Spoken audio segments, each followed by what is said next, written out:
Do subscribe our YouTube channel and press the bell button.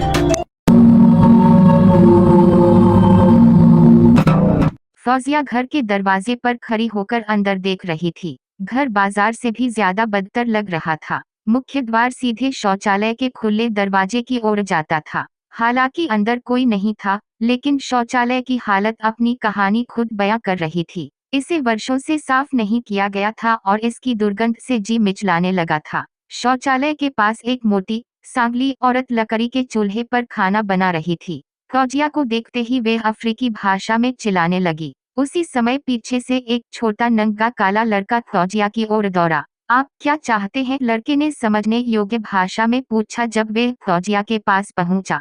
क्या यह करीम का घर है? फौजिया ने लड़के की जांच करते हुए पूछा। हाँ, यह करीम पापा का घर है, लड़के ने उत्तर दिया। फौजिया ने चारों ओर देखा। क्या आप करीम को बुला सकते हैं? फौजिया ने फिर पूछा।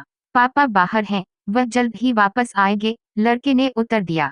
क्या मैं तुम्हारे पिता के आने तक यहाँ इंतजार कर सकती हूँ? फौजिया ने घर के अंदर नजर डालते हुए पूछा। लड़के ने फौजिया के अनुरोध को अफ्रीकी भाषा में सांगली चमड़ी वाली महिला को बताया। उस औरत ने फौजिया को अंदर आने की इजाजत दी। फौजिया अभी कुछ ही देर इंतजार कर रही थी कि एक लंबा सांवला रंग का आदमी घर में दाखिल हुआ। जैसे ही लड़के ने उसे देखा, उसने सारी बात बता दी। फौजिया को एहसास हुआ कि यह करीम था। वह उसे देखते ही सम्मानपूर्वक उठ खड़ी हुई। वह स्त्री जो चूल्हे के पास बैठी थी, उसे देखकर क्रोध से वह भी उठ खड़ी हुई। पापा, आप कैसे हैं? फौजिया ने धीरे आवाज से पूछा। पापा, उसने व्यंग्यपूर्वक उत्तर दिया। क्या तुम मेरी माँ मुमताज को जानते हो? वह तुमसे बहुत प्यार करती थी। वह अब इस दुनिया में नहीं है, फौजिया ने उसी नरम स्वर में कहा। मैं फौजिया हूँ, मुमताज की इकलौती बेटी। मरने से पहले मेरी माँ ने मुझे बताया था कि मेरे पिता अफ्रीका में रहते हैं और उन्होंने आपका नाम और पता सुरक्षित रखा था। फौजिया ने अपनी कहानी विस्तार से बताई। क्या बकवास है? करीम ने चिढ़कर कहा। मुमताज कौन है?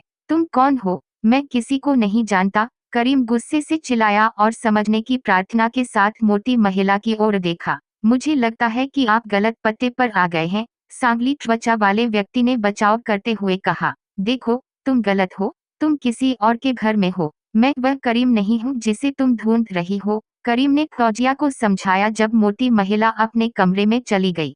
फौजिया पूरी स्थिति को समझ गई। वे अफ्रीकी भाषा में बात कर रहे थे। वह अपने पिता का घर बर्बाद नहीं करना चाहती थी। उसकी आंखों से आंसू बहने लगे। करीम की बातों का जवाब दिए बिना उसने अपने पर्स से अपनी माँ और उस काले आदमी की एक पुरानी तस्वीर निकाली और करीम पर फेंक दी और जाने लगी। जैसे ही फौजिया गेट पर पहुंची, वह मोटी सांगली औरत भी अपना सूटकेस लेकर तलाक तलाक चिल्लाती हुई घर से निकल गई। करीम ने गिड़गिड़ाते हुए उसे रोकने की पूरी कोशिश की, लेकिन वह चली गई। इतने में फौजिया रोती हुई और घूंघट से अपना चेहरा ढकती हुई बाहर निकली। वह अपने पिता का घर तोड़ने के लिए दोषी महसूस करती थी। तभी उसने आवाज सुनी। वह बाजार के किनारे खड़ी थी। फौजिया, हे फौजिया, एलेक्स ने उसके पास आते ही पुकारा। एलेक्स, मुझे लगा कि तुम चले गए, फौजिया ने अपने आंसू छिपाते हुए कहा। नहीं, हम अपने ग्राहकों को ऐसे नहीं छोड़ते। मुझे बताओ, तुम कहाँ जाना चाहती हो? मुझे लगता है कि तुम्हें वह नहीं मिला जिसकी तुम तलाश कर रही थी, एलेक्स ने मुस्कुराते हुए भविष्यवाणी की। क्या आसपास कोई होटल है? मुझे वहां ले चलो, फौजिया ने जवाब दिया। जरूर, पास में सबसे अच्छा होटल है। मुझे उम्मीद है कि यह आपका उत्साह बढ़ा देगा, एलेक्स ने फिर मुस्कुराते हुए कहा। एलेक्स ने एक टैक्सी ली और रास्ते में फौजिया से बात करते हुए वे होटल पहुंच गए। जैसे ही वे पहुंचे, फौजिया ने काउंटर पर भुगतान किया और एलेक्स उसका बैग उसके कमरे में ले गया। उसके कमरे में पहुंचने के बाद एलेक्स ने उसे विदा किया और फौजिया ने जल्दी से स्नान किया और प्रार्थना की। वह अपनी प्रार्थना के दौरान बेहद रोई। थोड़ा शांत होने के बाद फौजिया खिड़की की ओर बढ़ी और बाहर देखने लगी। वहां बहुत हलचल थी, मानो सारे काले कलूटे लोग वहां इकट्ठे हो गए हों। वे सभी बहुत मजबूत, लंबे और बेहद काले थे। फौजिया ने लोगों से नजरें हटाने की कोशिश की और इधर उधर देखने लगी। अचानक उसकी नजर बाजार पर पड़ी। वह बाजार में लटके हुए कंकालों को देखकर हैरान रह गई। बाजार अजीब और डरावनी चीजों से भरा था और उन्हें देखकर वे डर गई। कमरा कैसा है? एलेक्स ने फिर से कमरे में प्रवेश किया और पूछा।